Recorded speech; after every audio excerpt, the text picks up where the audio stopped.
Okay, the lighting's going to be a little difficult in this one, but we're going to do the best we can. If you look in the upper right hand corner, you see we're in manual mode. You can't quite see that we're at ISO 100. We've got an EV value of plus 1.7 for some strange reason, because we are too light. So what is it telling us? Okay, let's see what happens as this truck goes by. You'll see the EV value. You won't. Yeah, you will. Change. Okay, we're at f2.8 and we're at 1/320th of a second. Now watch what happens here. Okay, it's telling us something is bright. So what we're going to do is we're going to come down here and let's increase the speed to, let's say 1/1600. As you can see, the sky in a preview has darkened. Let me press this here so we can see. Now, what we're getting is still in manual mode, ISO 100. The EV has changed to 0.13, and the shutter speed, as I said, is 1/600 of a second. What that EV value is telling us is where we are from what it considers perfect exposure. And that's the answer to the whole thing, which was sort of driving me nuts. And I don't remember ever seeing that in my Nikon or Nikon DSLR that I remember. But then again, I may not have been paying any attention to it.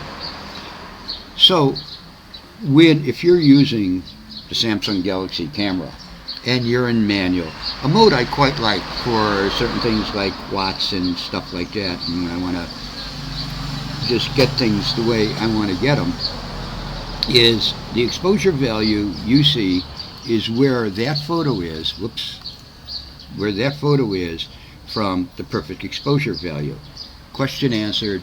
Nobody seems to have brought it up anywhere, so I guess I'm just dumber than most. Okay, now let's come down. Hold it here. Press a button. And we're looking at, let's come down here and we can see them. Okay. We're looking at some of the filters that are available automatically. Now, I'm not big into this, but some of them, I guess it's sort of like having Instagram without having Instagram. You can see it's gone to sepia, or you might not be able to see it too well. And then black and white, negative, this should show up.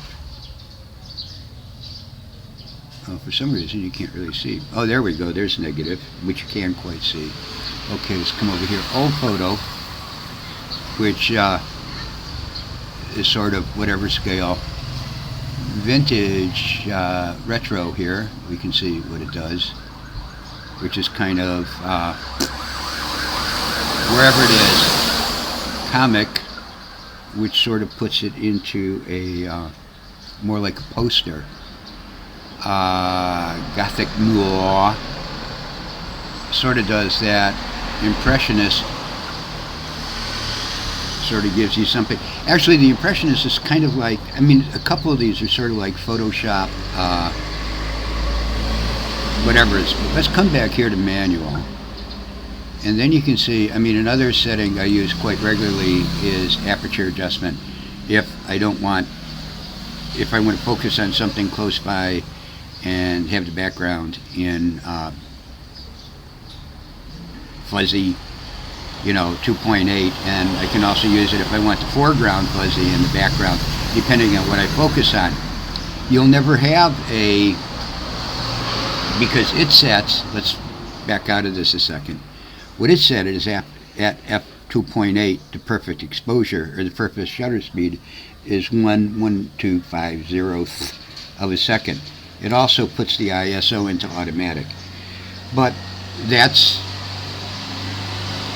using manual and understanding just exactly what it's telling you. Somebody like Ian down in Australia will probably catch, if it does show up in other cameras. Actually, I could go and turn on my Nikon DSLR and look, but it's something that might be of interest to people that are using manual and aren't familiar with seeing that setting and that setting moving.